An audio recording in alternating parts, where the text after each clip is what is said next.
Thank you so much. Okay, colleagues, so I think 76 people is enough. Let's, that's more than a quorum. So we'll start the meeting. Good morning, everybody. Welcome to the Rebuilding Local Fiscal Space Conference. The purpose of this meeting is to present the results of a survey carried out by the Overseas Development Institute and the United Nations Capital Development Fund, together with a number of participating local governments on local fiscal space and the reduction in local fiscal space, the impact of COVID-19. But most importantly, it's also to present this issue on the global agenda as one that's with UN Habitat, United Nations Capital Development Fund, Overseas Development Institute, and others we hope will be able to address in 2021. The event will be closed by Emilia Sayers, the General Secretary of the United Cities and Local Governments. Unfortunately, Emilia can't make the opening ceremony. So we hope that this will be, a movement in 2021, and that this conference and this initial study and questionnaire will be the beginning of a program of work to put local fiscal space on the agenda as a key element of global development, and create an understanding that building local fiscal space, building the ability of local governments to act, is actually a way to accelerate Agenda 2030, to accelerate the achievement of the Paris Agreement, to accelerate the economic recovery from COVID-19 in a way which is inclusive and reaches most people. That is the structural change we need to bring about.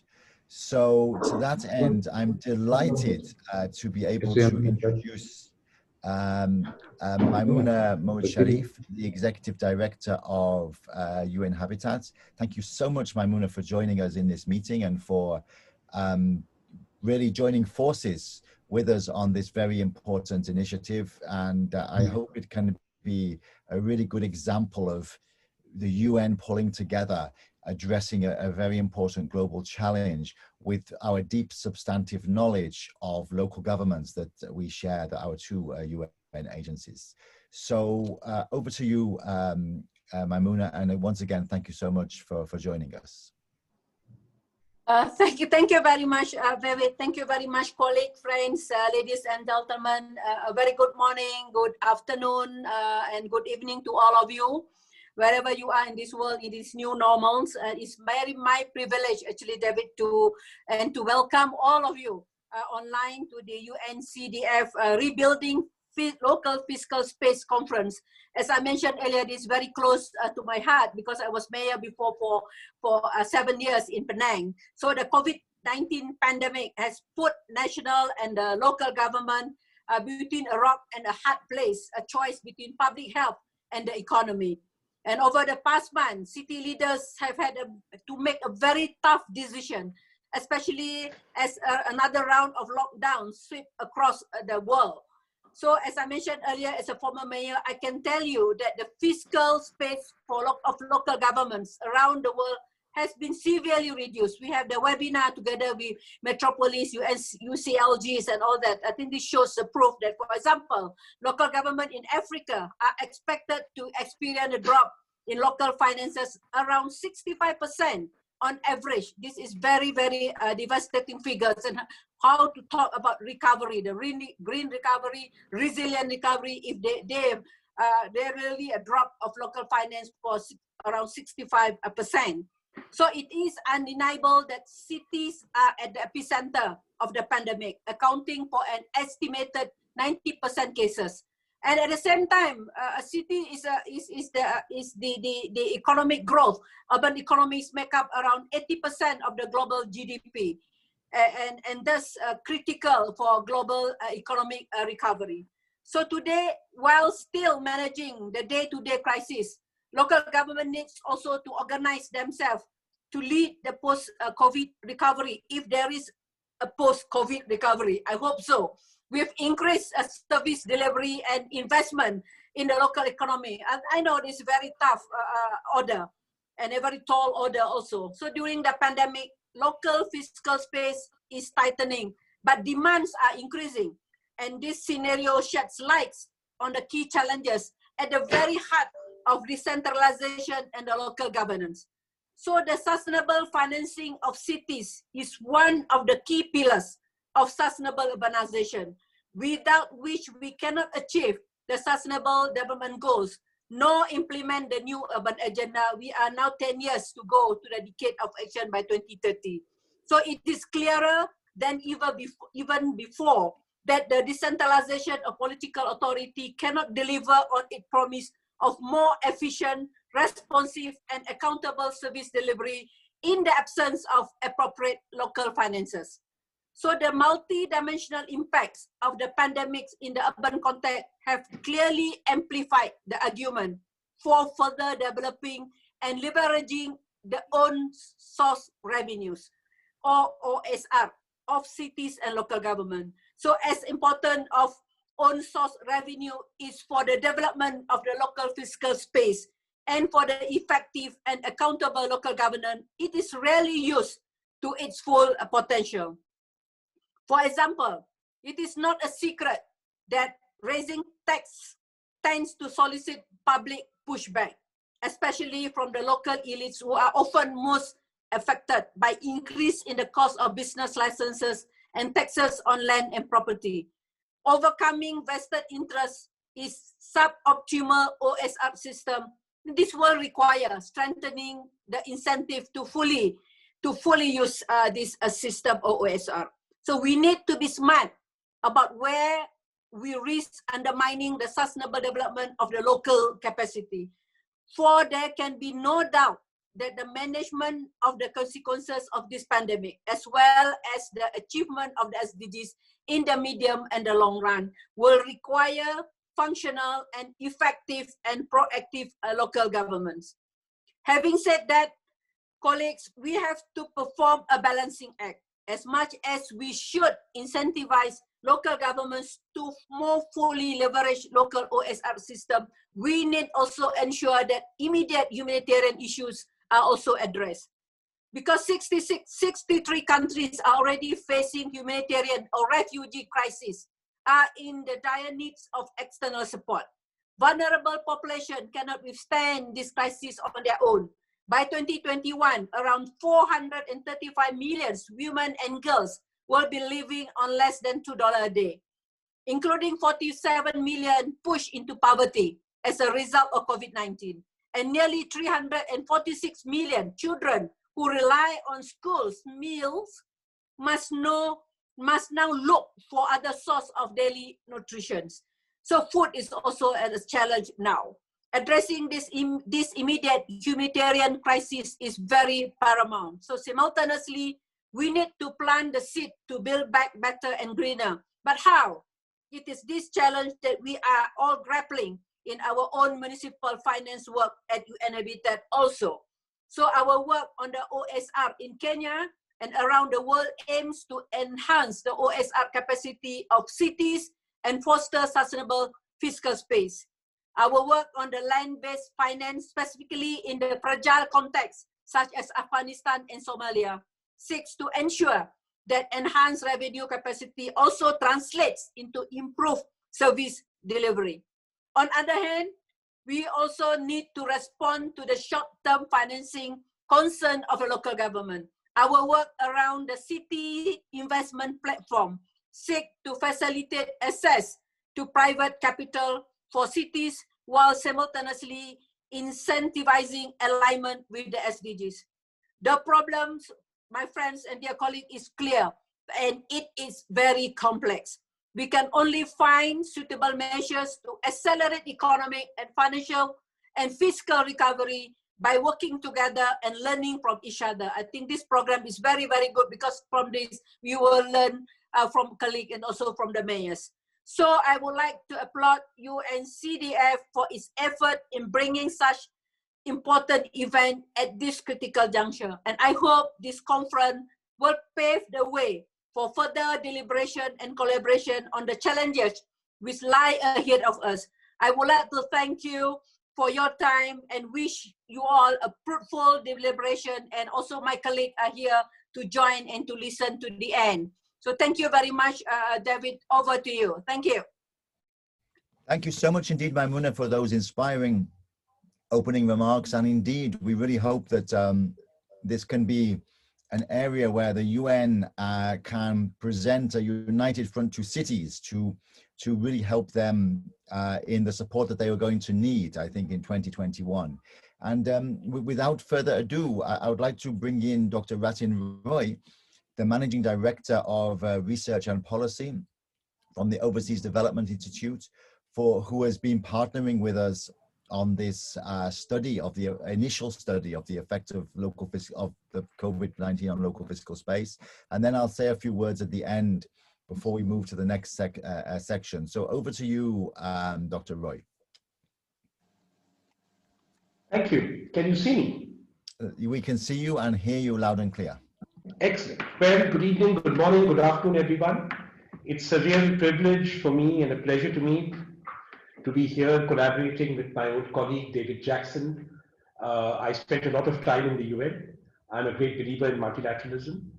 And I'm absolutely delighted at this gift that David gave me, that coming into ODI 2 months ago, I actually found that UNCDF and ODI were collaborating on this very, very important project on rebuilding municipal fiscal space. Before I make a few remarks, I'd like to first recognize a number of mayors who are here, from Ghana to Bangladesh, to Uganda, to Mexico, Moldova, who are also part of this journey with us. So I think this is a very, very important title that we have in this project, rebuilding municipal fiscal space. I'll tell you why. I'm a city boy, although I'm from India. And my city, Bombay, now called Mumbai, had enough fiscal space back in the 1950s to run hospitals, to take care of healthcare. Pandemic and epidemic control was their responsibility. And they had a mayor and council who approved budgets and raised taxes in the cities.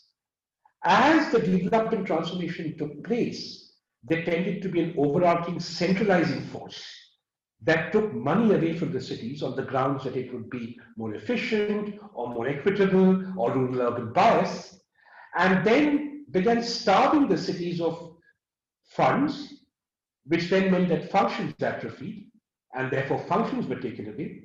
And then finally, the functionaries were put under the control of different levels of government. So our mayors in India had no control over the police because they do not fund the police. They had no control over senior civil servants because they do not fund the senior civil servants. And then when a pandemic happens and demands are made on them, the fiscal space is too limited, and then governments at higher levels say, oh, they don't have the money, let's micromanage this. The results have not been good in India, and the results have not been good in many other urban parts of the world. Typically, urban governments respond to communitarian concerns. And when those communitarian concerns are expressed, it is possible to arrive at a political settlement in which decisions are taken that are optimal for the community. When that goes into the melting pot of a higher level of government, then very often those concerns are either obscure or a cookie-cutter standardized approach is applied, which is bad. Therefore, I think it is important to start a conversation on reclaiming fiscal space for municipalities and other urban areas. That reclamation can only come, I think, through international solidarity, to make the international case, to be able to then take that international case across our different geographies, to argue that funding cities to perform functions that have been taken away from them, which in fact need to be expanded, is at the cutting edge of our larger concerns, including but not limited to the Sustainable Development Goals. We have everything that the Sustainable Development Goals speak to happens in cities, from peace and security to urban poverty to education and to health. So why then should cities be boxed into two specifically urban goals? Cities are where populations go for increased prosperity. cities are where populations grow to be able to receive more egalitarian treatment than often outmoded frameworks. And therefore, cities should be at the center of what have normally been seen as macro conversations. And that center of conversation needs cities to be able to mobilize and deploy fiscal space in consultation with their own communities. My final point is that if the argument then is that you're too small, then what we need to do is work in solidarity. A number of cities working together, as UNCDF has tried to do, as we have tried to do in ODI, setting up a network of European and African cities, as many other organizations around the world have tried to do by allowing cities to exchange information and gain expertise across specially created platforms where our shared concerns can be discussed and solutions found relevant to context, but with solidarity from thousands of other contexts that may be geographically different, but very often have striking similarities and overlaps. I commit that ODI will work on this to increase the scale and scope of this sort of work with UN Habitat and with the UN Capital Development Fund, so that I think our common endeavor that we re-empower urban communities, we fulfill the aspirations of those who live and move to urban areas in all our developing and emerging economies, becomes a reality, not through asking for entitlements from government, from high levels of government, but for asking for empowerment, and for empowerment, fiscal empowerment is of the first importance. So let us embark on this wonderful journey, this early morning in New York, in the most appropriate place, the headquarters of the United Nations.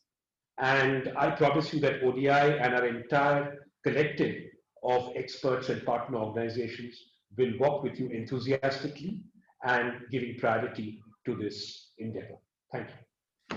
Thank you so much indeed, Ratin. And just before handing over now to hear the results of the survey, I'd just like to make a couple of remarks from my side. I think that what we face right now is a kind of contradiction. On the one hand, we are always being pushed to work with blended finance. There is the argument about bringing the private sector in, that the public finance is not enough, etc. But of course, the best way to do this, the way to do this in a way that brings forward development, is with a strong public sector. You cannot work with the private sector in development without a strong public sector with contract management capacity, with the capacity to create the regulatory and support environment for that private investment. And also when it comes to blended finance, of course, there is part of the blend is the public side of the finance. And then coming down to the issue of cities and local governments, as you quite rightly pointed out, really climate resilience, climate adaptation, mitigation to some extent, but particularly adaptation and resilience, and meeting the Paris Agreement is something that is going to happen city by city rather than country by country. One can ask oneself, is Mumbai resilient, adaptive? And that's a question you can answer. You can ask yourself, is India resilient? I mean, it's just not the unit of measurement or the unit of action for such topics. And likewise, other areas where the unit of action, the unit of measurement, the unit of focus, the unit of investment is the city rather than these broader units. But the global financial system is organized by nation states and by big business.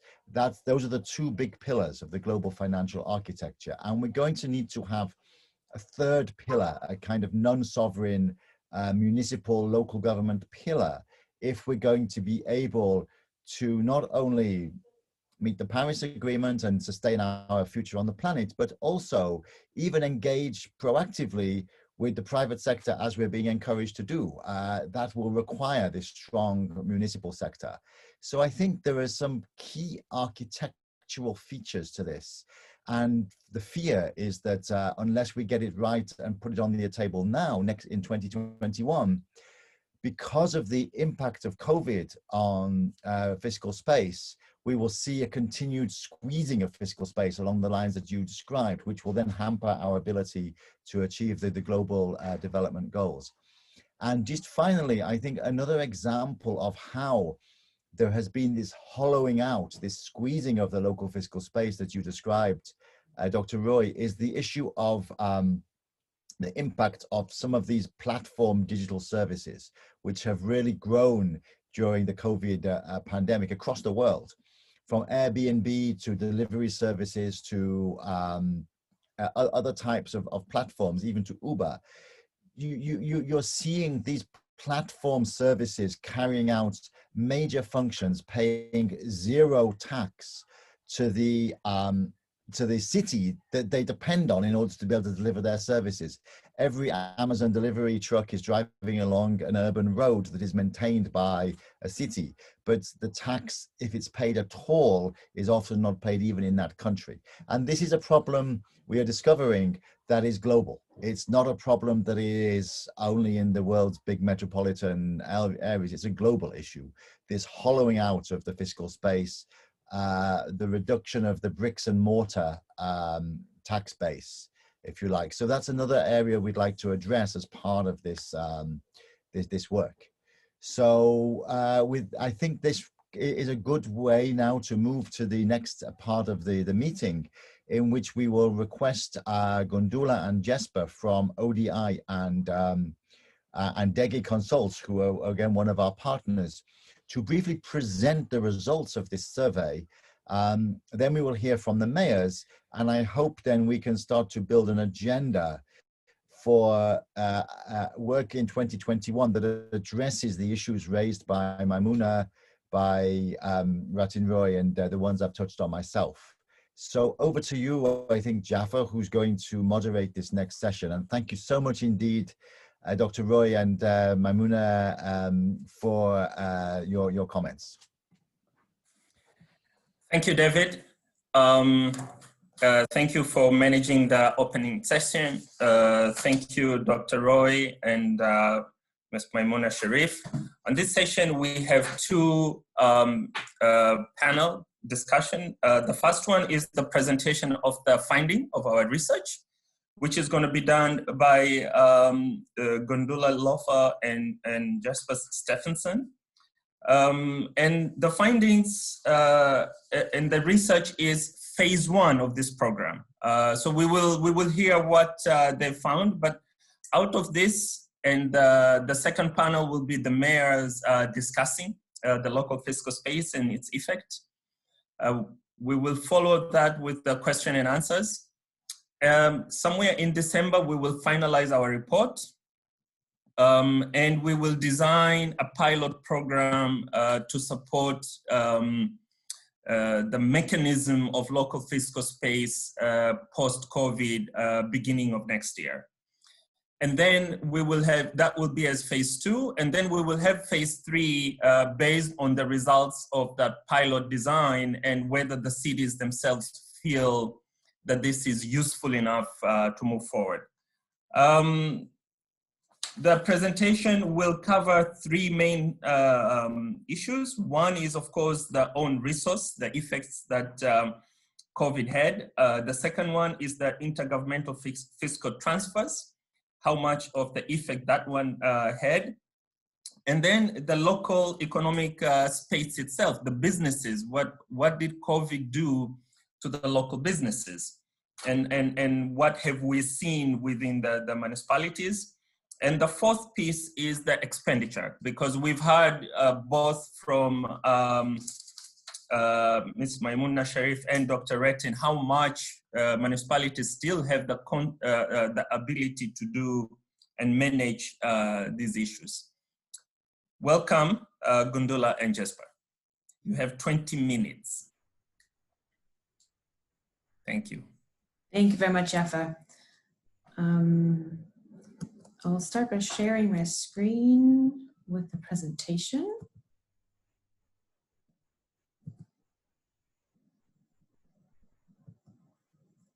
Can you all see it? Yes, we can see it. Perfect, thank you. All right. Well, so hello everyone. It is my pleasure to be here with you today. My name is Gundula Loeffler. I'm a research fellow at the ODI, Overseas Development Institute here in London. And together with my colleague Jesper Steffensen, we will present to you today the results of our initial stock take of the financial and fiscal and economic situation of 6 subnational governments in light of the COVID-19 pandemic. So to begin with, we also want to really thank all the participating subnational governments for their efforts in providing this information for this research and responding to the questionnaires. This has been really helpful, and we very much appreciate their collaboration on this. All right.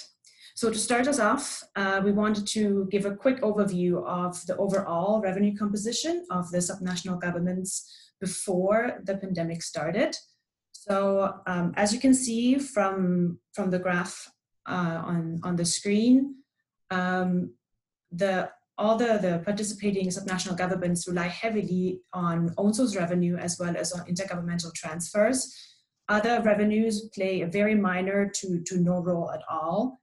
The majority of the subnational governments like Chiapas, Gulu, Telita rely predominantly on intergovernmental transfers from the central government, while in Chandpur and Kumasi, for example, you can also see that own source revenue, so local taxes and fees, also play an important role in the composition of the local governments.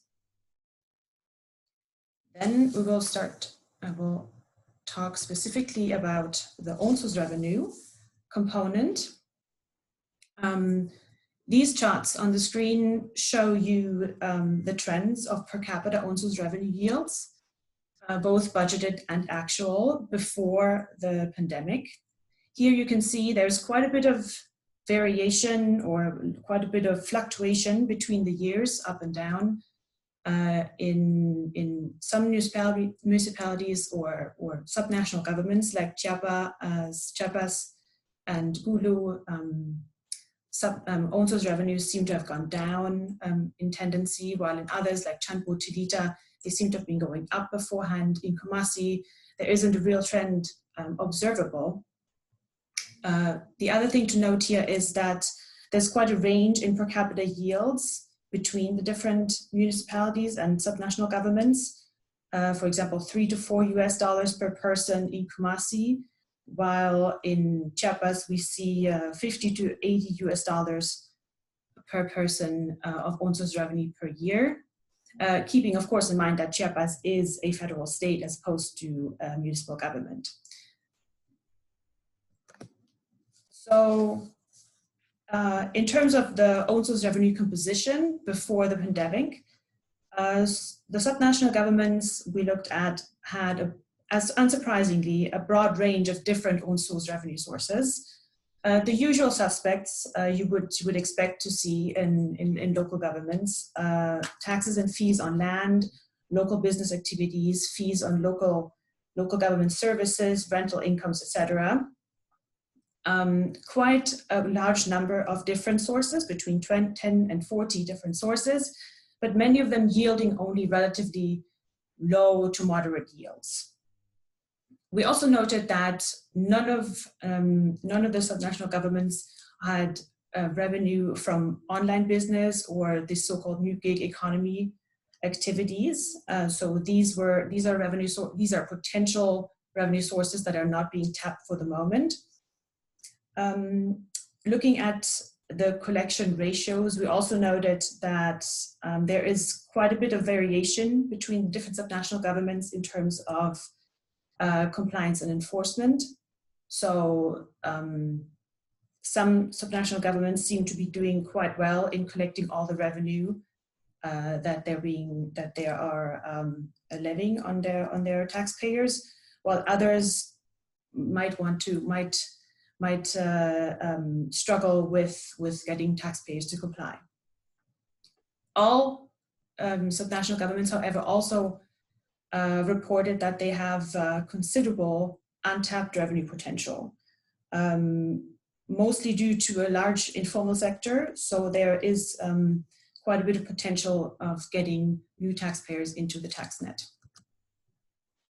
Now, with the start of the pandemic, all subnational governments, without exception, reported a large drop in their local ONSOS revenue, some of them a quite dramatic drop. The most affected revenue sources here were, of course, sources based on stemming from local business activities like business licenses, market fees, hotel taxes, etc. However, there were also large drops, for example, in property tax rates due to people losing their jobs, not being able to pay their tax liabilities, etc. Based on their own assessment, the subnational governments expect their local ONSOS revenues to recover within the next 2 to 3 years, which seems quite a long time if you have to operate on reduced funds.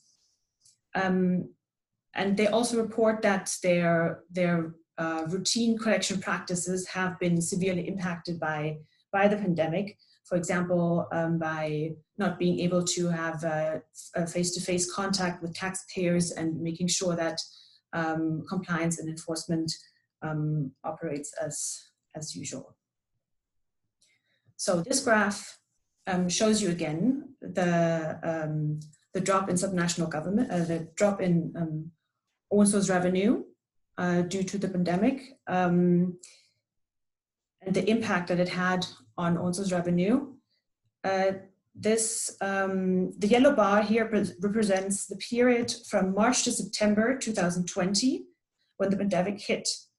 And as you can see, it is the lowest revenue, ONSOS revenue level compared to the previous years.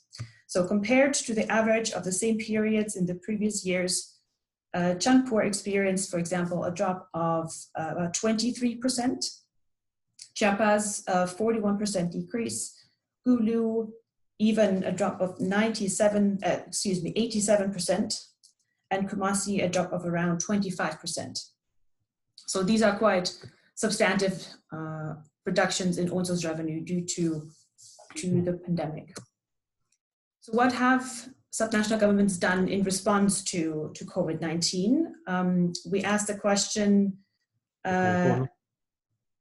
excuse me? Yeah. So first we asked the question, what measures the subnational governments took aiming to provide relief to struggling taxpayers, which of course was a big issue. So as you can see, the municipalities or the subnational governments applied quite a large number of different approaches to relieve struggling taxpayers by pushing back, for example, due dates for tax payments, by agreeing on deferred payment schedules on case-by-case basis, on also just generally relaxing enforcement. At the same time, or in contrast, when we asked about any measures taken to intensify revenue collection, to make sure that revenue levels could be maintained, most of the subnational governments reported not that much activity in this area, maybe with the exception of running some media campaigns to remind people of their tax obligations. So in summary here, then we can say that there has been a focus on providing a relief to struggling taxpayers, even though this means that lower revenue yields will be collected during that period, because it just seemed, in the first instance, to be the priority for most subnational governments. Furthermore,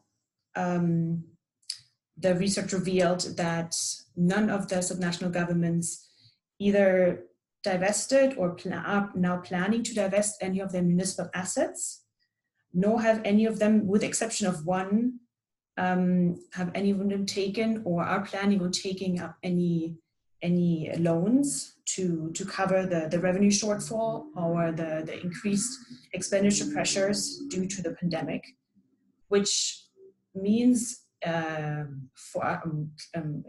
a result, that it underlines again the fact that the subnational governments are really heavily relying on the own source revenue from taxes and fees, as well as on the intergovernmental transfers, which will be discussed in the next section, even in times of fiscal distress, where they need the revenue to come in. On the upside, however, most subnational governments have also reported that there are new potentially taxable economic activities, for example, in the online area, online services, that could potentially also lead to new revenue sources. And so these are avenues that need to be explored in the future. And now I will hand over to my colleague Jesper.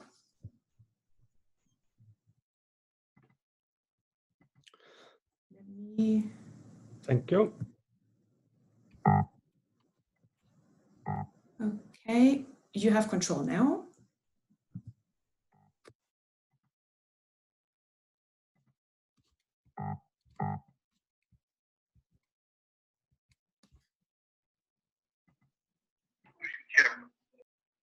Thank you. Thank you very much.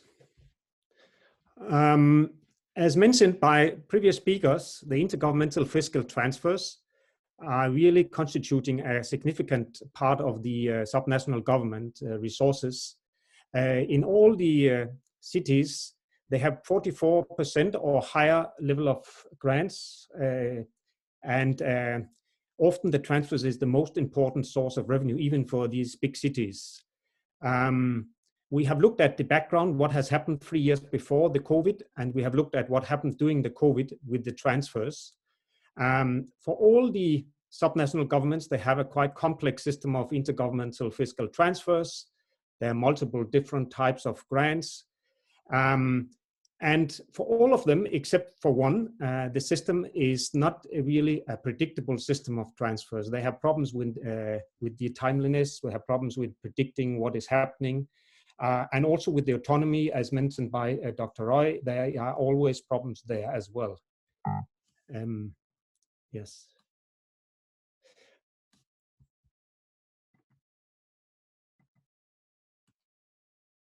We have just looked at the trends, as mentioned, before the COVID kicked in, and in 3 of them, of the cities, there was an increase in the transfers, and for particularly Kumasi and Gulu, we have seen a decrease even before the COVID kicked in. Now, the most important part, of course, is how the COVID-19 had impacted on the transfers. And actually, in most of the cities, the impact has not yet been shown. There are 2 of the cities which have observed a decrease in transfers, that is Chandpur and Telita. But in the others, they have not seen any loss in terms of transfers. But on the other hand, the amount of new transfers to address the COVID-19 functions have been very small. In 4 out of the 5 subnational governments, we have seen a small grant to cover some of the new recurrent costs, particularly within the health, but also for public awareness raising. But in none of the cities, you will see that such a grant constitute more than maximum 1 to 2% of their transfers. So the new grants, the new support they have received from central government have been very small. We have also looked at whether the cities have been involved in the dialogue with central government on how to address and how to improve the grant system, and most of them have been involved. But as mentioned, the support and the size of the support have been very small. So the subnational governments have instead tried to reprioritize their expenditures, tried to make savings, but they have not received much funding for the additional mandated functions. They, of course, all recommend an increase in the targeting of the transfers to compensate for the extra mandates they have received within the COVID-19 areas. So these are some of the core findings in terms of the transfers. The main conclusion is that so far it has not impacted much on the transfers, And there have been some of the countries which have started with small transfers to compensate, but so far to a limited scale. Over to Gundula again.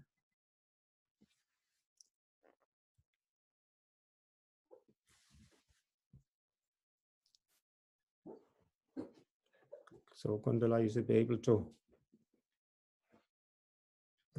Apologies, here we go. Thank you, Jesper. Yes, now on local economic development. Yes, so just to give you a brief overview of the local economy of the subnational governments before the pandemic. In all subnational governments, the main economic sectors were in agriculture, light manufacturing, and the service industry, serving both the local and regional markets. Some of the subnational governments, even national and global markets. So all of the economies of the subnational governments are quite integrated, as you can see. In terms of the role of local economic development taken up by the subnational governments, we saw an interesting split in understanding of the role, where some of the subnational governments were adopting a more traditional view of their role, predominantly focusing on providing business-friendly infrastructure like roads and water, street lighting, waste management, etc., in order to promote local economic development, while other subnational governments were taking a more proactive role in actively shaping the local economic development of their constituency through local investment plans, strategic support to local economic development projects, attracting investors, etc. Then, with the onset of the pandemic, all subnational governments experienced a huge impact on the local economic activities in their areas, in particular in the sectors like retail and trading, food production, catering, hospitality and tourism, as well as transportation. So the impact on the local economy was quite significant in all of the subnational governments. Some of them even reported supply shortages due to the pandemic. For example, when fresh food products from the surrounding areas could not be transported to the markets because of a lack of transportation, etc. So there were issues in this regard as well. However, the subnational governments have all reported that at the point of the study, the local economic activities had already resumed or had started to pick up again, although the expectations regarding the recovery of own source revenue from these activities that we mentioned earlier suggest that the business activities are currently nowhere near their pre-COVID levels and are really just slowly starting to improve. Also, with regards to workers that were laid off during the pandemic, it seems that many of them were pushed into the informal sector, which obviously, as a result, resulted in a large increase of that sector, which is also something to pay attention to. Looking at the responses of the subnational governments to the challenges caused by COVID, most but not all subnational governments have put in place initiatives to mitigate the impact of COVID on the local economic activities, either by ensuring that local businesses can continue to operate despite the pandemic through the distribution of safety equipment, ensuring the adherence to social distancing rules, providing sanitation equipment, etc., like hand washing facilities, and so on.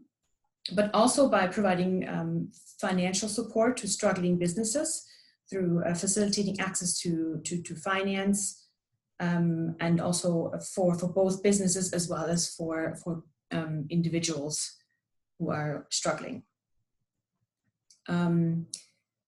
There were also some initiatives by the local government or by subnational governments trying to help laid-off workers to get back into jobs.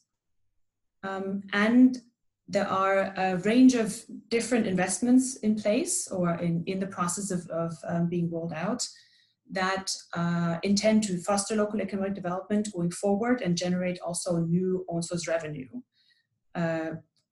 Initiatives ranging from increasing markets, building new car parks, building new port terminals, etc.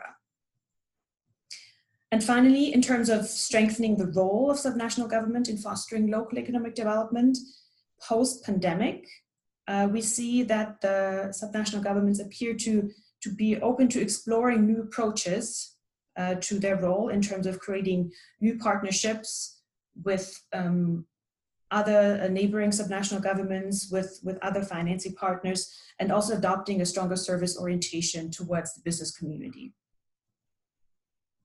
All right. Now I hand over to Jesper one last time for the section expenditures. Thank you. Thank you. Thank you. Thank you. Sorry.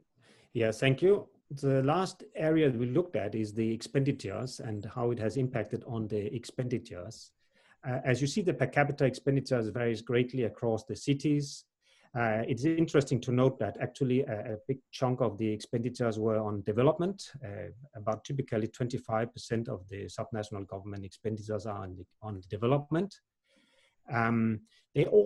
The 5 cities or one of the states have very important assignments within COVID-related areas, particularly in health, education, public awareness raising, and other related areas.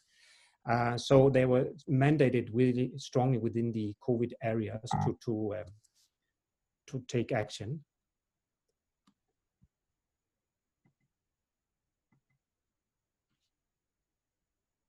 The challenge is how the, sorry, somebody has moved with my.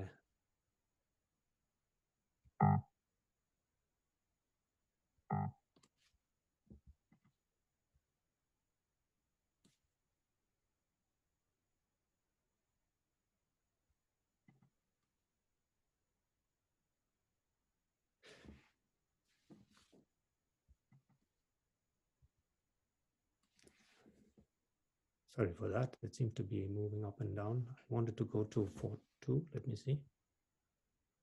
Yeah, 4.2. All the cities have had significant extra cost of the COVID-19 activities, particularly in health, but also in public relations and other related areas. We're not going into the details, but there's also a number of unfunded mandates. If they should cover all the extra cost, it will typically be from 20 to 100% extra expenditures within those areas. So we looked at that as well. But on the other hand, they received extra, as we mentioned, limited support from central government to address these costs. So what have they been doing to do that? They have typically started saving in other areas, in recurrent areas, allowances, administrative cost and areas like that, and also ensured strong reprioritization of the expenditures to be able to address the extra cost.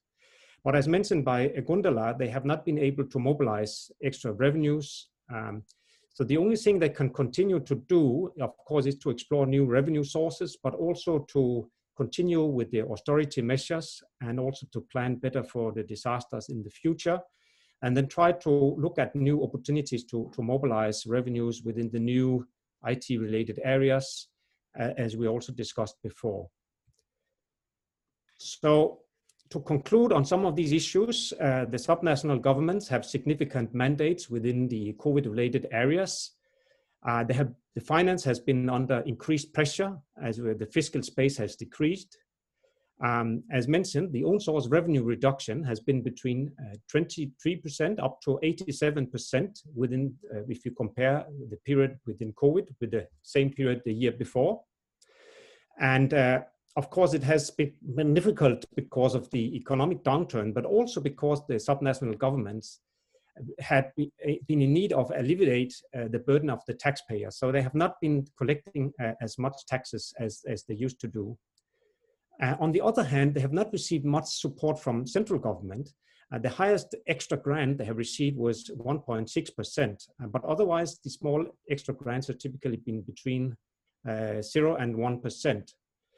So they have focused on savings, efficiency gains, tried to reprioritize the expenditures, and there have been limited possibilities to mobilize new sources of revenues within the short term. But in the longer term, they have ideas and plans how to improve that, but it will take time.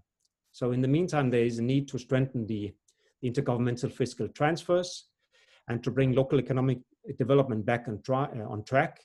And again, to tap into new sources of revenues from the new economies. But so far, it has not happened. So there is really, at what we discussed in the beginning, a squeeze on the fiscal space, and the data we have so far is really clear to back up what some of the introductory speakers were mentioning. So these are some of the core findings from the study. But again, as mentioned by Gundula, we are very grateful for the cities for the good cooperation, and I'd like to hand over the floor to Mr. Jaffa for the next steps of the fiscal space study. Thank you a lot. We really appreciate the presentation, Jasper and Gundula. Now we'll be moving to the mayors, but as I said earlier, this is the first phase, a sort of research phase, and these are preliminary results. We'll be finalizing this into a report, so please, for all those who are here, whether you have more comments or questions, they are fully appreciated. Please send them our way. I have a panel of distinguished 6 mayors.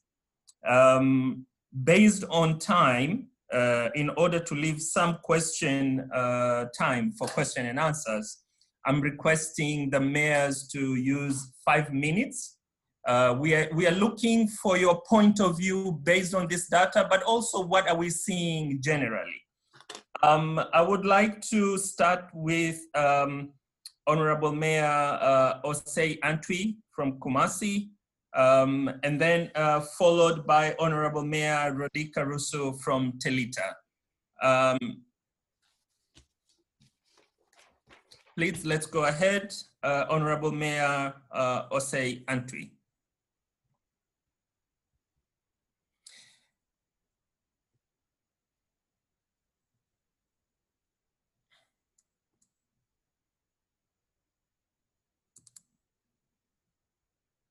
Are you there? Maybe we can start with Telita, and then we'll come back once Honorable Mayor Antwi is ready. Telita will speak in Russian. Please, for participants, use your interpretation button below. Welcome. Honorable Mayor Rodica. Yes, thank you very much for this opportunity, and good evening to all. I would like to see if everybody can hear me. Please nod so I will know that you can hear me and you can hear the translation as well. Yes, we can. Thank you very much. So, I would like to stop on a couple of slides. I will speak about our financial plans that we had in the beginning of 2020, and local taxes. We were planning to collect 422,000 from business licenses and taxes, 421,000, market fees, 90,000, celebrity taxes, 22,000. And what is most important, general transfers, It's almost 1 million for our population, because these transfers are from the government, are channeled per capita. So for each and every person, it depends on how many people live in each and every municipality. And this transfer is returned to the local municipality. This tax is paid by economic agents. Special transfers is next. And what is that? In Moldova, we have special fund, national funds, ecology, environmental fund, investment funds, and others. But these funds, you cannot spend this money for other needs except for the designated need. If we have a project for investment in water and waste management, it will be just water and waste management. We cannot spend this money for other causes. And we planned almost 4.5 million for that. We managed or did not manage to receive. In Moldova, COVID pandemic started in March. The first months of the pandemic, March, was sort of calm and the economy was operating. But starting in April, when we had mass illnesses, the government actually had enforced limitations, and these limitations were everywhere. So for 3 months, almost completely, some economic opportunities stopped completely. These are sales, hotels, transportation companies, nothing was working. And in 90% of employees, 90% of employees were temporarily let go, or it was a technical unemployment. So, and in the local budget, we can see that the revenue went down from tax revenue. And that loss was like 20 or 30%. And another thing that I would like to mention, and I think the mechanism of collecting was not thought through, direct collecting, because on the local level in Moldova, you have local taxes that are collected directly. These taxes that we collect directly, these people have to basically go to the mayor's office and pay them, but the mayor's office was shut down. So these taxes could not be paid. And on this level, the municipalities under-received 80% of the tax because people lost their jobs, didn't get their wages, so there was debt.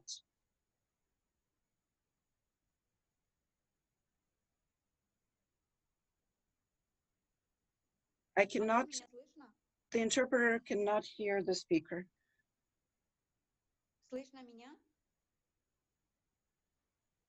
Can you hear me now? Yes, we can. Алло? Слышно меня, да? Спасибо. Thank you. I'm talking over the phone, so sometimes there's interruption in service. I apologize.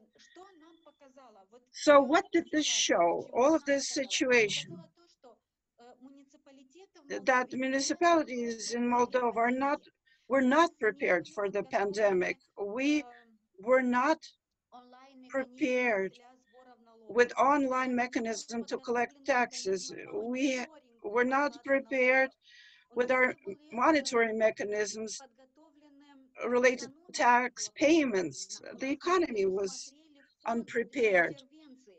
We didn't have an intervention fund, although in the world it was understandable that we are in a state of pandemic, and Moldova will also be in that state. We in our country did not have extra funds for anti-COVID activities. So to purchase disinfectants, equipment, and so forth, the municipalities, we had to refuse to use some revenue and had to rechannel this money from the local government to these needs. And the government, each and every week from the government, we received new orders, what we had to do. The schools had to go to online mode for their work. And again, we did not have the proper equipment, and the local government had to buy this equipment. We had to also look at quarantine measures. Again, we did not have the revenues and monies for that. And the state budget had to transfer this money to these needs. And the expenditures for COVID were huge, but the revenue shrank. And by September, the disbalance reached almost 60%. And the problem with at first, we thought that these transfers from the government would receive approximately in the amount of 4.5 million, but we just received 1.5 million. Will we have more transfers by the end of the year? We have no idea. But it is clear, one thing is clear, we on the local level, we were unprepared, and the government still did not develop proper mechanisms to monitor taxes and fiscal orientation regarding the pandemic.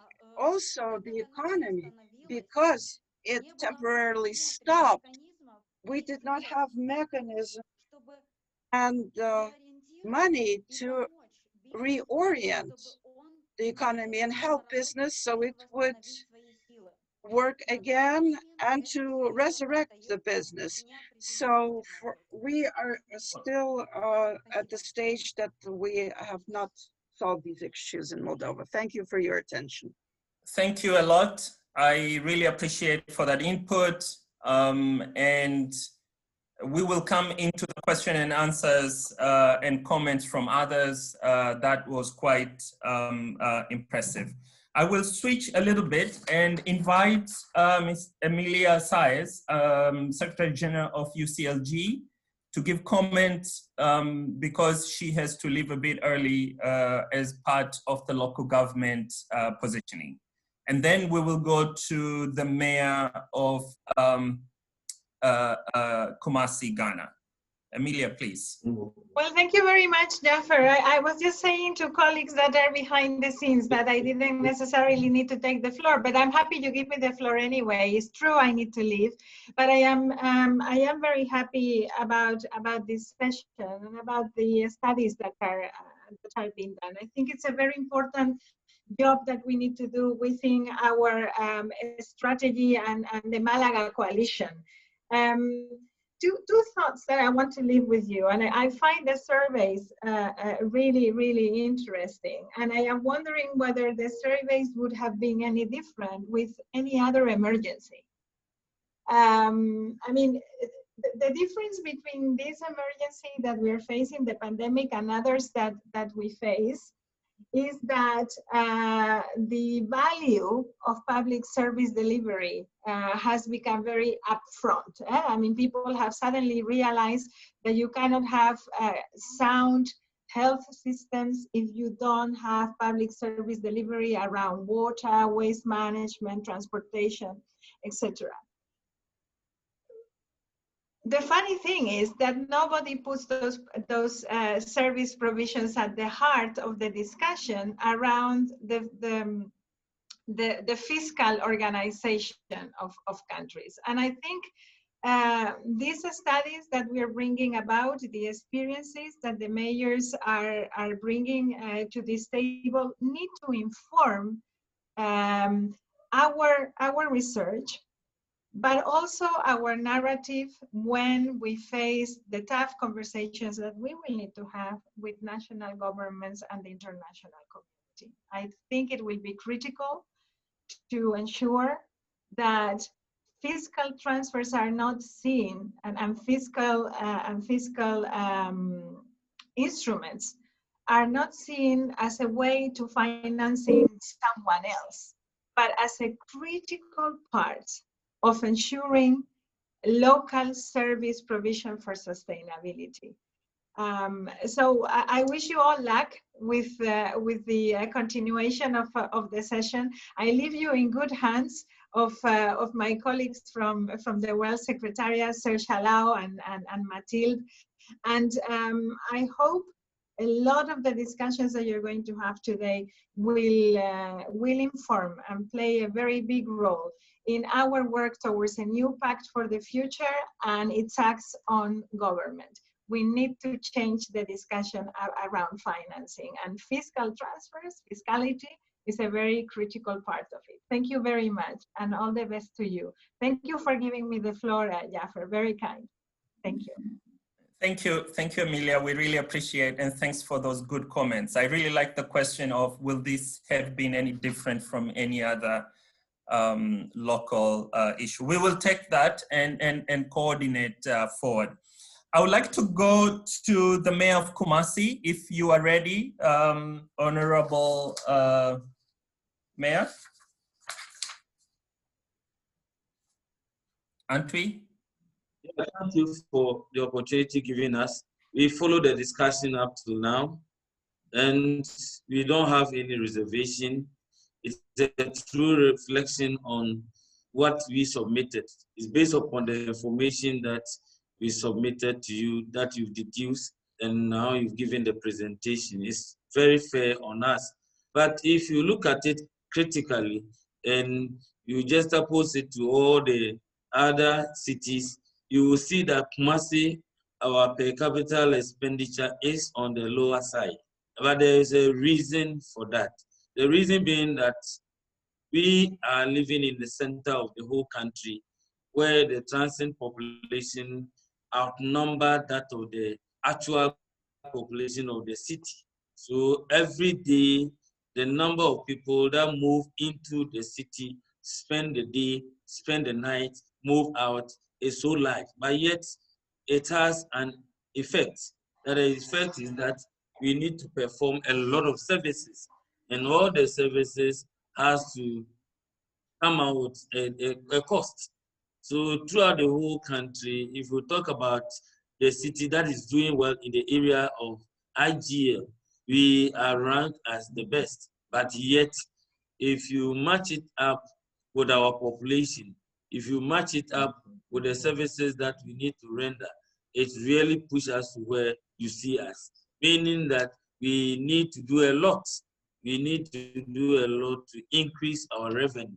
We need a lot of capital injection to be able to undertake a lot of projects that is going to help us to increase our revenue.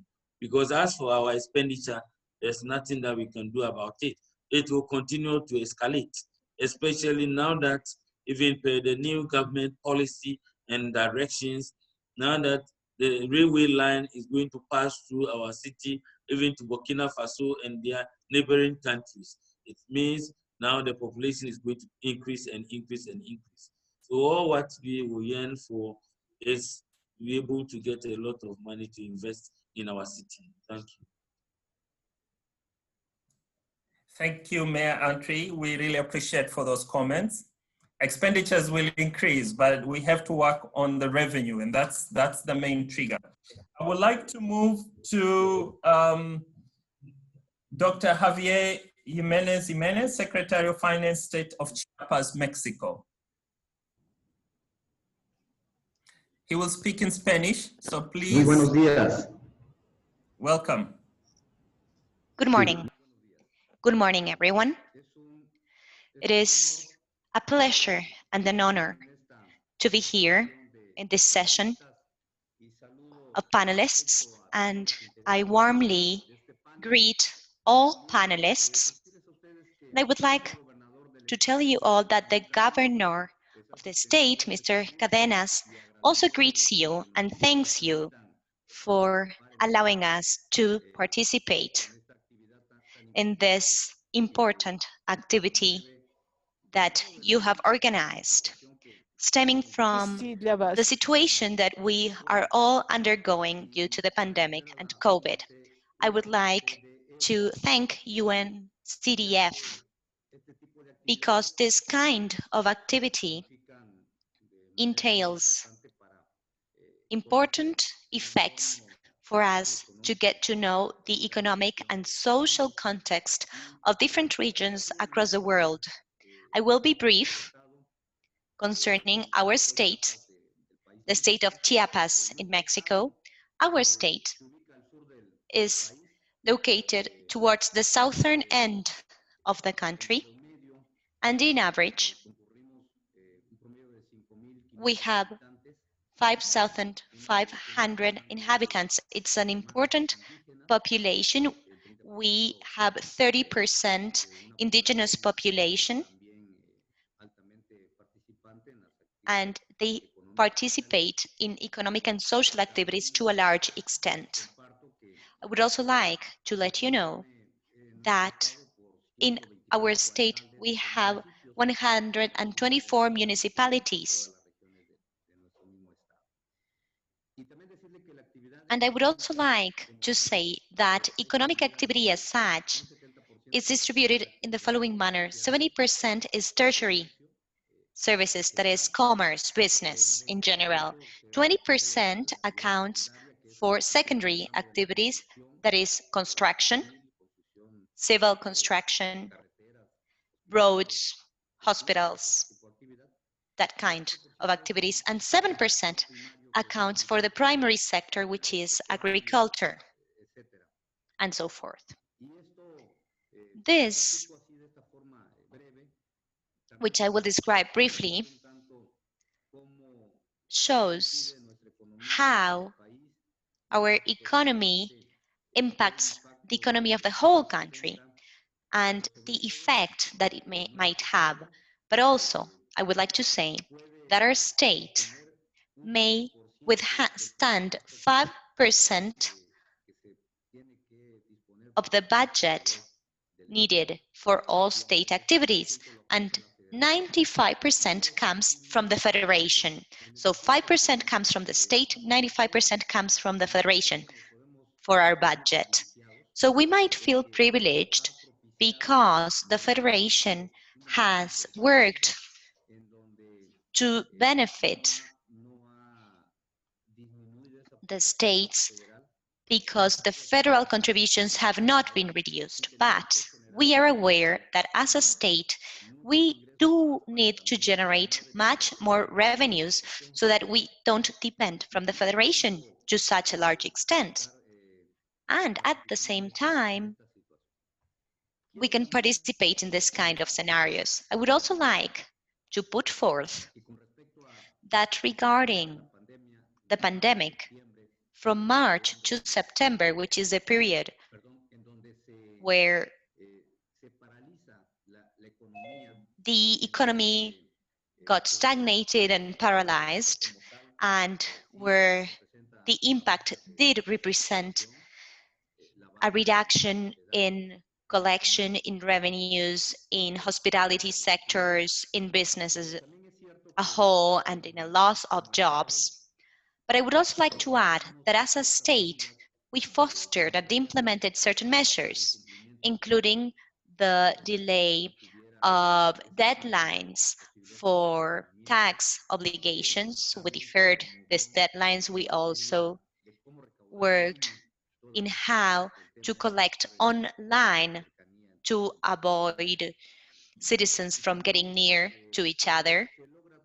And we achieved this through NAFIM, which is a national finance organization, where the state contributes 30 million Mexican pesos, and this agency multiplies it to 700 million pesos, so that small businesses could have access to loans, and hence they could reactivate the economy.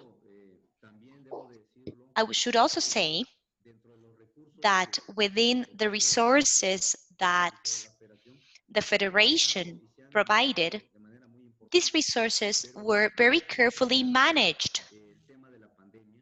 But to respond to the pandemic, the state, which was the only state across the country, was the first state, and this makes me very proud, this was the first state to create respiratory emergency hospitals to control the pandemic.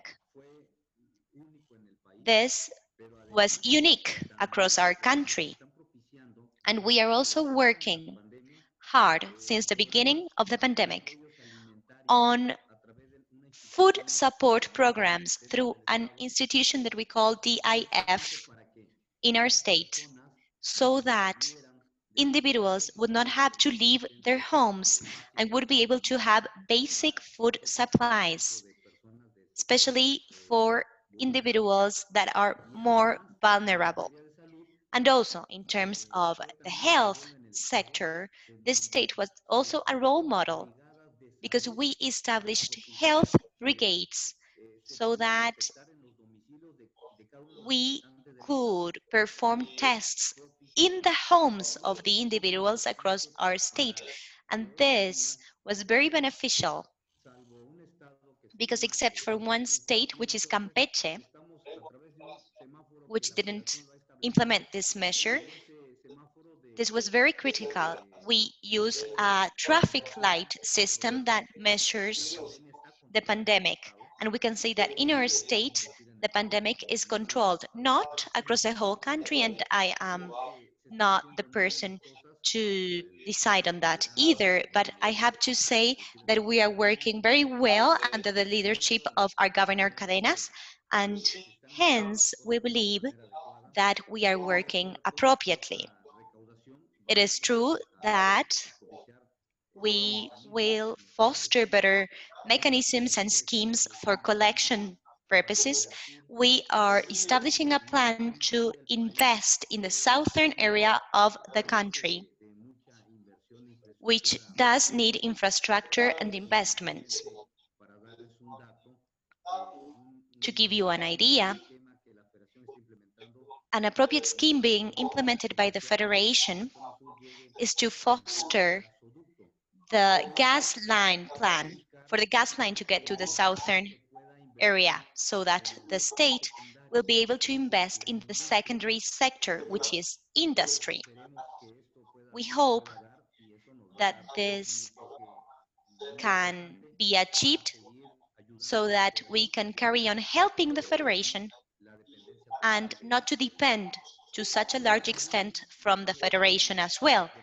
I should also add something of the utmost importance. Dr. Javier, on a time basis, please wind down. Sí. Termino muy rápido. Yes, I will wrap up. We are fostering savings in the budget, which has also fostered this adjustment. I would like to thank you all. I really commend you for this event, and we are sure this will be a success. The panel will be a success. Thank you. Thank you very much. We wanted to hear from a state, which is, as he said, comprised of many municipalities, 124, and how that was managed differently from a particular city. I will move to the Honorable Mayor Gulu Rahman Jewel from Chandpur, Bangladesh. Honorable Mayor Rahman Jewel. Are you there?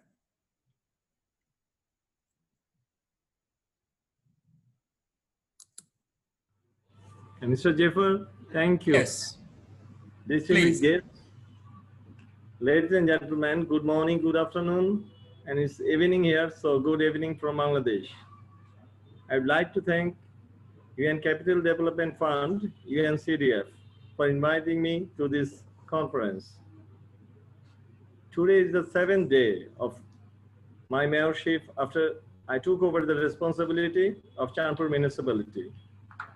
I was elected on 10th October and took office on 9th November. It's good to find that UNCDF included Chandpur municipality in the study of rebuilding local fiscal space. I think it was based on the municipality's previous record on revenue collection, debt repayment, and financial management. Chandpur is located geographically at a very important place as a commercial hub of agriculture and small industry. Chandpur has been playing significant role for several decades. However, its infrastructures could not be developed in consistency with the expansion of the municipality and need of the citizens. COVID-19, like other parts of the country and the world, had impact on economic activities at the municipality of Chandpur. Small business were almost shut down. People belonging to low-income categories suffered a lot and still suffering, and industries had to postpone productions. Slowing down of economic activities, reduced collection of holding tax, and transfers from the central government was delayed. However, Chandpur municipality has its own software database for all the holdings and tax related information. Its tax payment procedure is managed through the bank. No cash transaction is allowed. Display of tax payment receipt is mandatory before receiving any support from the municipality. So we are confident that we are in a good position to pilot any activity on increasing own source revenue. We need support on spot check during assessment of assets, tax net expansions, monitoring for tax collections, engaging all local factors for increasing own source revenue, mass awareness, motivation, and encouragement for paying holding taxes. I would like to thank UNCDF for conducting 2 feasibility studies, one for a shopping complex, which can be a good source of municipal revenue, and other is a waste energy project, waste management system. Since UNCDF is an investment agency, I'd like to suggest that there are a number of good projects which UNCDF can explore to invest. For example, there is huge potential for setting up a fishing terminal for 600 fishing groups. And as I have learned from your concept note, that this pandemic, it's a disaster for us, but it's an opportunity for some sectors like online platform providers. So it's an opportunity, and it's an sector you can invest here. We are eagerly want your initiatives to promote our fishing sectors, to promote online based. We can, for example, there is a huge potential for setting up a fishing terminal, and I know that UNCDF has been thinking to pilot a municipal bond for investment. I am excited on this idea, and I would like to work with UNCDF on this. Finally, I would like to conclude that COVID-19 is a temporary reality and it will pass over time. But development challenges in developing countries like Bangladesh will take long time to go. As a newly elected mayor of Chandpur municipality, I would like to continue working with UNCDF on using post-COVID developing potentials of Chandpur municipality. Thank you again. Thank you very much. We really appreciate that. And yes, we will continue to engage with these municipalities and others on the investment platform that we will look to grow it next year more to be even more active. I would like to invite Mayor Mohamed Sefian, Mayor of Chefchaouen in Morocco.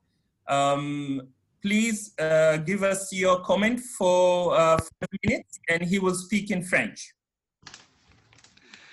Thank you very much, Jafar. I will switch to French. Donc, merci beaucoup, Jafar. Thank you very much, Jafar. À UNCDF. Thank you to the pour UNCDF. m'avoir invité à cet important événement.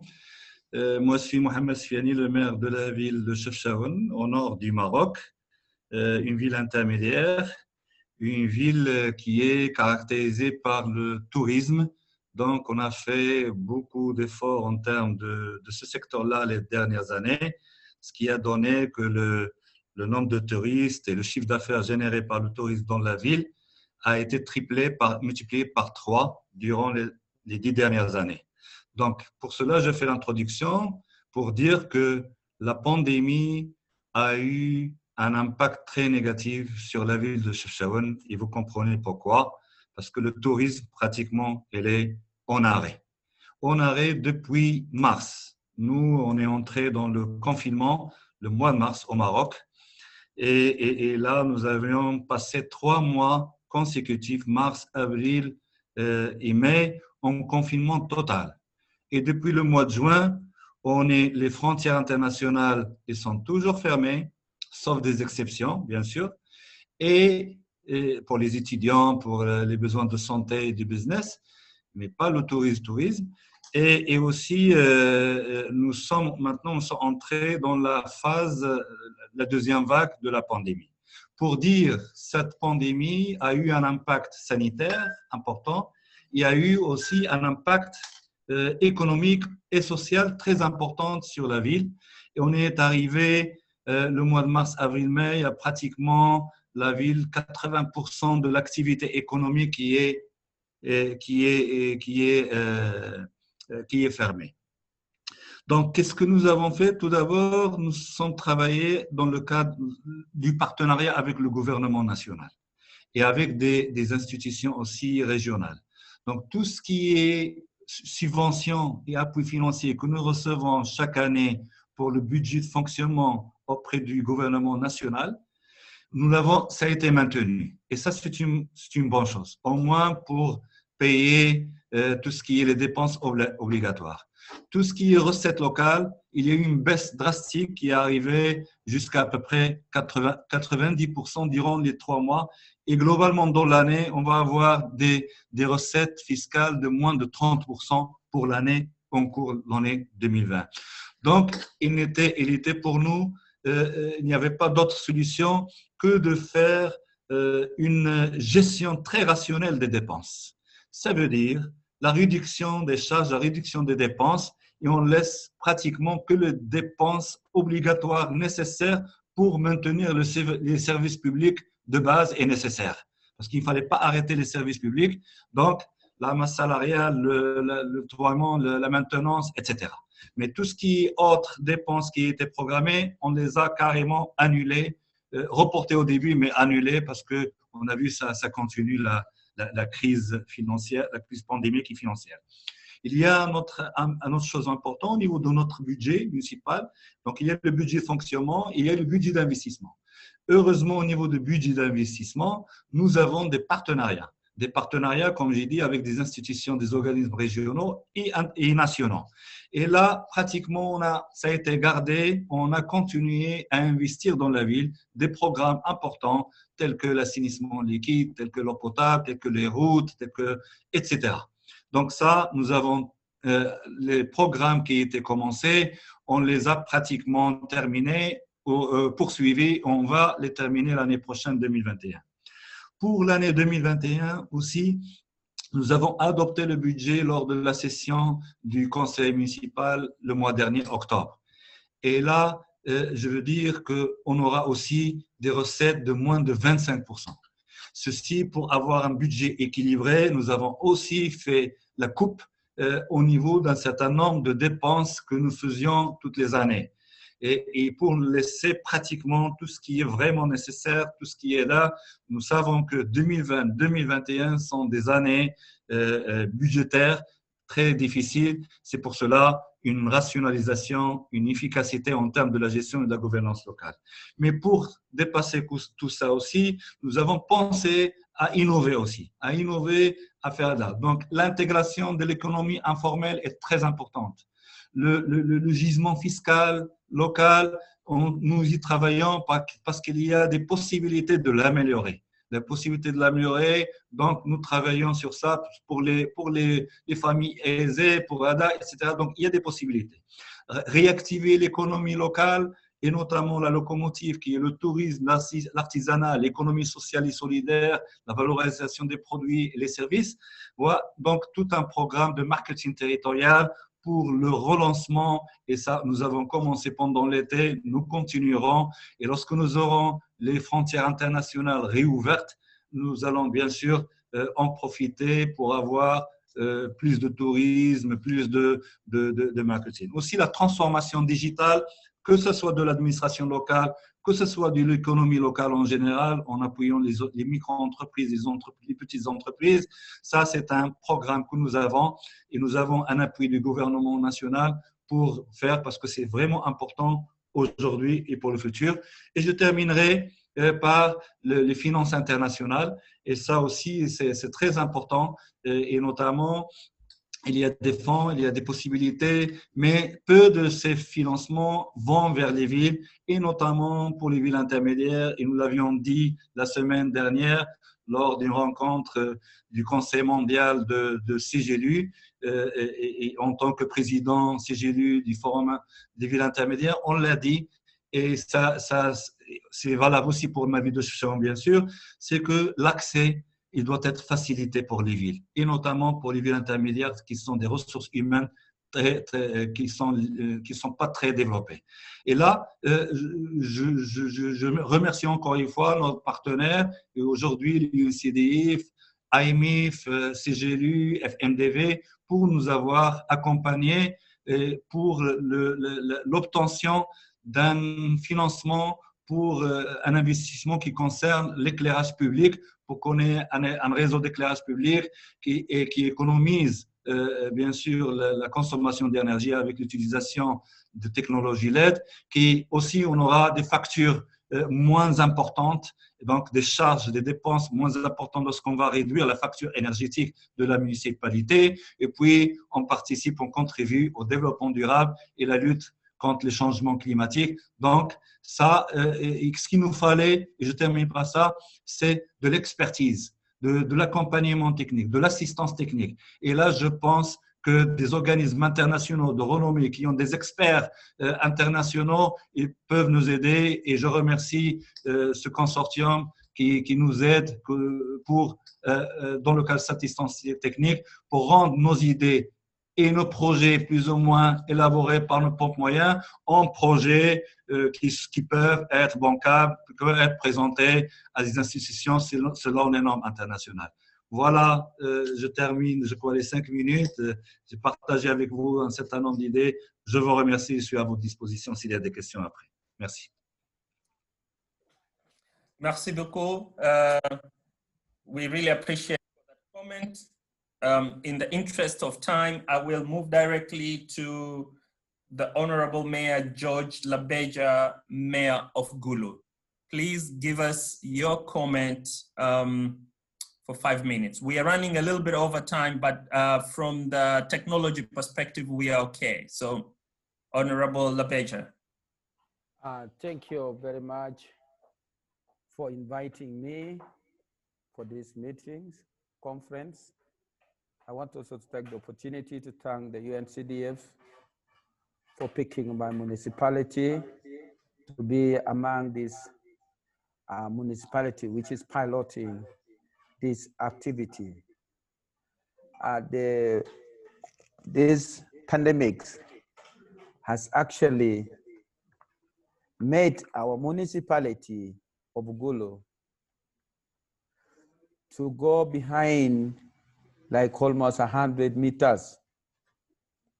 Gulu municipality had just come out from post-conflict, which was really, it has disturbed our district, our city, our municipality for more than 20 years.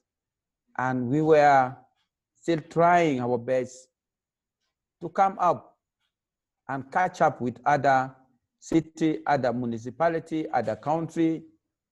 But when this pandemic came in, it has affected our revenue.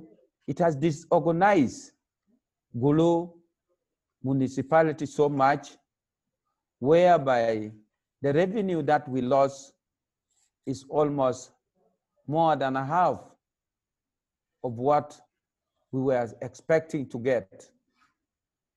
It is not only the municipality, the community were also affected. Business community were mostly affected, whereby even my council, to go and ask them for money, it is not possible because you are seeing somebody has really made a very big loss. You go to the middle farmers, we have middle farmers who are also affected because the middle farmer normally use casual laborers. But transportations of the casual laborer to the farm also became a problem to our people in the municipality, our people in the entire regions, which has made us really backward. We now appeal to the government. I appeal to my government to look for a way of compensating all these local governments, which is in the country, so that this assistance, the compensation that the government will give, will actually support other sector, like health sector. It will support like education sector. It will support like engineering sector and many sector that we have in the municipality. It will support and make the municipality really start a new move. Otherwise, if the government don't come in to compensate, like in our country, we don't have local tax, whereby people pay gradation tax, which it has already been taken away. We don't have people paying, like we have very many youths who are doing motorcycle business and they're not paying tax to the council.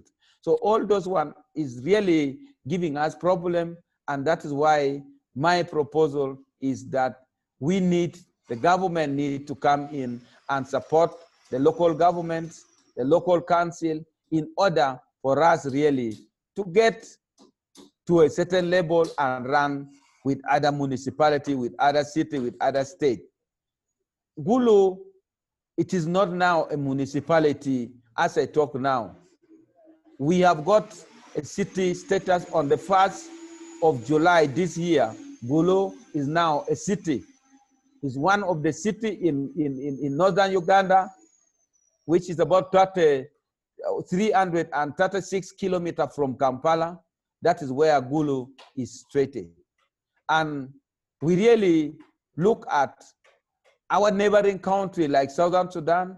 We look at our neighboring country like Central Republic, and we look at our neighboring country like Congo. Those are the countries that we in the city of Gulu can do good trade and good business. We're also looking at government to come in with at least the government need to come in to support our business community through banks. The business community need to get a low interest loan. That one will really help the business community also to catch up with the loss that they have got. That is what we are looking at, because if Gulu, our local revenue, we we have put in our budget that we will collect like 3.5 billion shilling. And what we realize that the council will get this financial year, it is not even 1.5 billion shilling. We are looking at getting only 1.2 billion shilling, which is not even a half of our local revenue. And really, we want to thank the UNCDF for coming out with this plan to see a way how municipality that has been affected, the city that has been affected, the district that has been affected, how they can get support and make our municipality to a level of living. Because if I look at our municipality, even payments of facility, we cannot even now service our vehicle to collect garbage. The town is littered all over. The vendors, the market vendors are all over the street. Why are they there? They are there because they are looking for survival. As council, we cannot also go and chase them because we know where they came from. So it is really very hard, and the COVID, it is still there, and everybody fear that if I misbehave, my children are going to die of hunger, I am going to die of COVID, and this one, it is really making our municipality, the staff, the council is getting difficulty in implementation of any revenue collections. And it has affected us, and we cannot run away from it. It is only good that the people of this region actually were almost used to the war conflicts that was here. We used not to collect too much money, but we had already started catching up with other municipalities. And Gulu was really ahead of all the municipalities in the country of Uganda. And that is why I'm really appealing to the government to come in and let our municipality go back to its status. Thank you so much. I want to thank all my colleagues who were participating, and I apologize because of being late. I was caught up in other activity somewhere. You know, this is not a good period for us. This is a period for campaign, and it has made us to be out of it. Thank you so much. May God bless you. Thank you for that comment, and we really appreciate that. I would like, due to time, I would like to turn over to Mr. David Jackson for closing, since we've gone over time. Thank you very much. David, over to you. Thank everybody for the comments you've made so far, and for these wonderful contributions. It's been a great meeting, and you know, we've recorded everything that's written in the chat box, so that has not lost.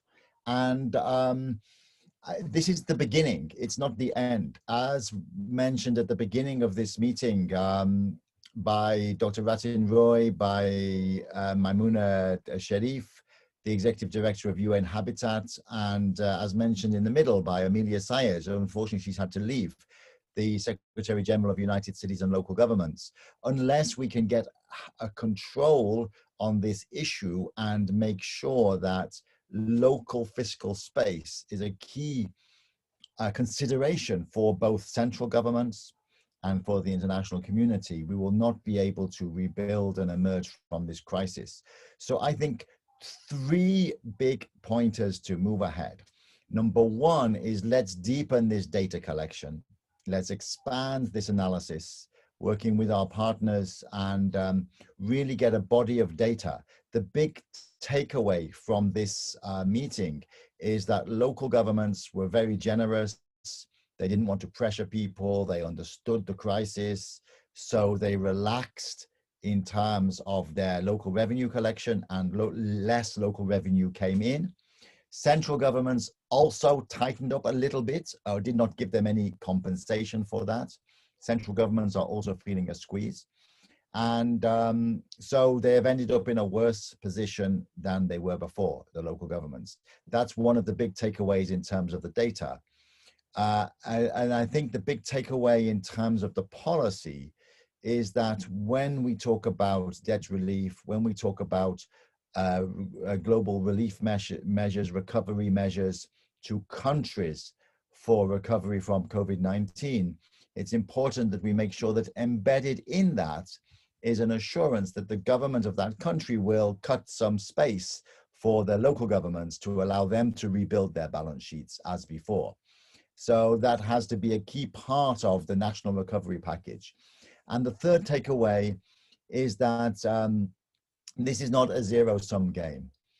When it comes to the advocacy, the big picture we need to get across is to central government entities that if for their country to grow, for Uganda to grow, for Morocco to grow, for Bangladesh to grow out of this crisis, the cities need the breathing space. So it is in the national interest for cities to have this breathing space.